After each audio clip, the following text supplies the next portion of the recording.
Hey, it's Thin Diesel with T and Tube, and today I have Jason again. and we are going to review The Gentleman. Not an Old Spice commercial. It wasn't? And we're back. So let's get into it. The Gentleman was Guy Ritchie's, it was either his first or second 2019 film, along with Aladdin. I won't say it's definitely as good as Aladdin, but it's a solid film. I disagree with that.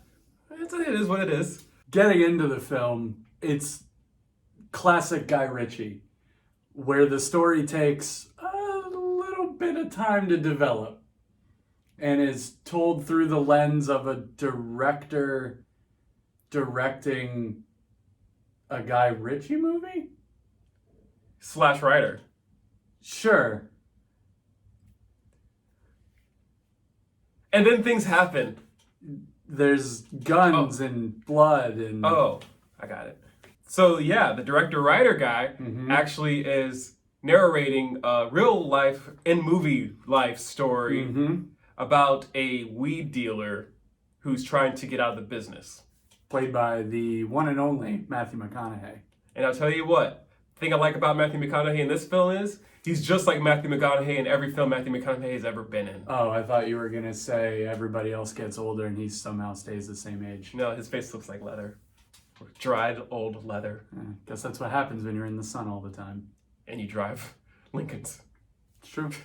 Is he in the Lincoln commercials? It's either Buick or Lincoln. He played the Lincoln lawyer, but I'm And he pretty does- sure it's Buick. Yeah, but as a kid he played Lincoln Logs. It's true. But back to The Gentleman. Well, you can tell that I wasn't a huge fan of this film, but Jason over here claims that's better than Aladdin. I just don't see it. I think it's better than Aladdin because I think everybody who was in the movie fit their roles pretty well, whereas Blue Will Smith didn't really do anything for me. He was black at times because you didn't see the whole film. That's fair. And all the women were very, very ladylike and beautiful. Yeah, I'll give him that. And Aladdin looked like Aladdin, and Jafar was Jafarius.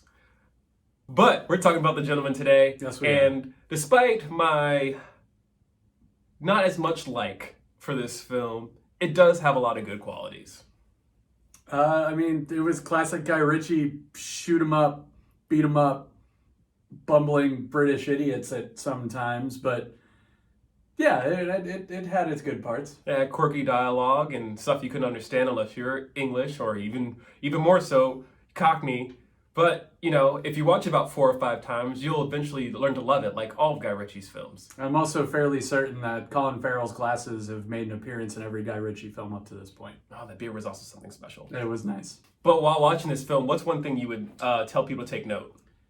It is another classic Guy Ritchie plot device where the mistakes of the criminals in the movie are what make everything work out in the end. Okay. Where a lot of people end up fucking up without realizing they're fucking up, and then it saves their ass from then not getting killed. And on top of the Guy Ritchie-ness of the Guy Ritchie film, it did have a lot of solid funny moments. There were the good one-liners, there was the good, I'm gonna say something classically British and quippy, and then punch you in the nose for it. So yeah, it was Guy Ritchie doing Guy Ritchie. However, I would like to note that none of the actors or actresses really stood out in the film. Not that they weren't...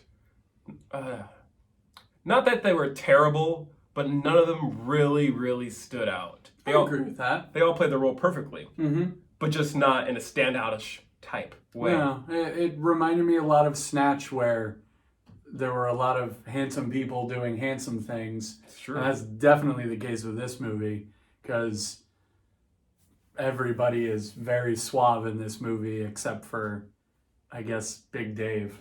Oh, poor Big Dave. Got fucked by a pig. R.I.P. his anus. R.I.P. Big Dave. With that, let's get right into the grades. I gave it a C. I'm going to give it a C+ for Chav Plus. Why you should watch this film? It's a solid Guy Ritchie film. It's not terrible like that movie he did with Madonna where she was the main actress that nobody remembers, that I can't recall right now. But it's also no Snatch, but that's because Snatch sets an impossible standard. It's true. It also wasn't a mind bender is the best way that I'll put it. It's fairly straightforward, even though the story is told within the story. And it doesn't really check off all of the mysterious boxes that Snatch and Revolver and Lock, Stock do. But it's a solid outing regardless. Also, everybody in this movie has perfect hair, and that is an A+ in my opinion. Minus me giving a C rating. Why you shouldn't watch this film. Everybody's hair is too fucking perfect.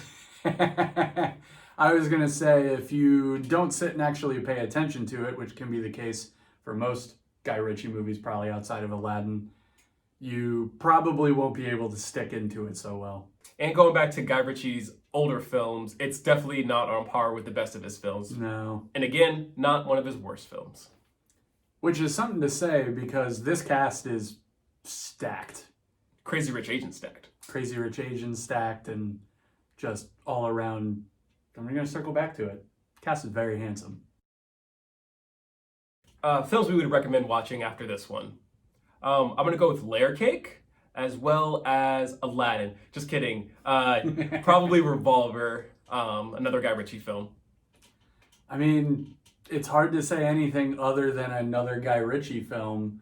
So if you go with even Rock'n'Rolla or you go with Lock, Stock or even Snatch, even though Snatch is the top of the heap on that one, the thing about Guy Ritchie movies is that they're very British, and there's no one who does British action like Guy Ritchie does British action. That's a very true statement. I'm trying to think of another Guy Ritchie or non-Guy Ritchie film that's action-oriented, that's not James Bond, that's actually as good as a Guy Ritchie film. And also not Layer Cake. Sorry guys, just watch more Guy Ritchie films. That's all I got for you.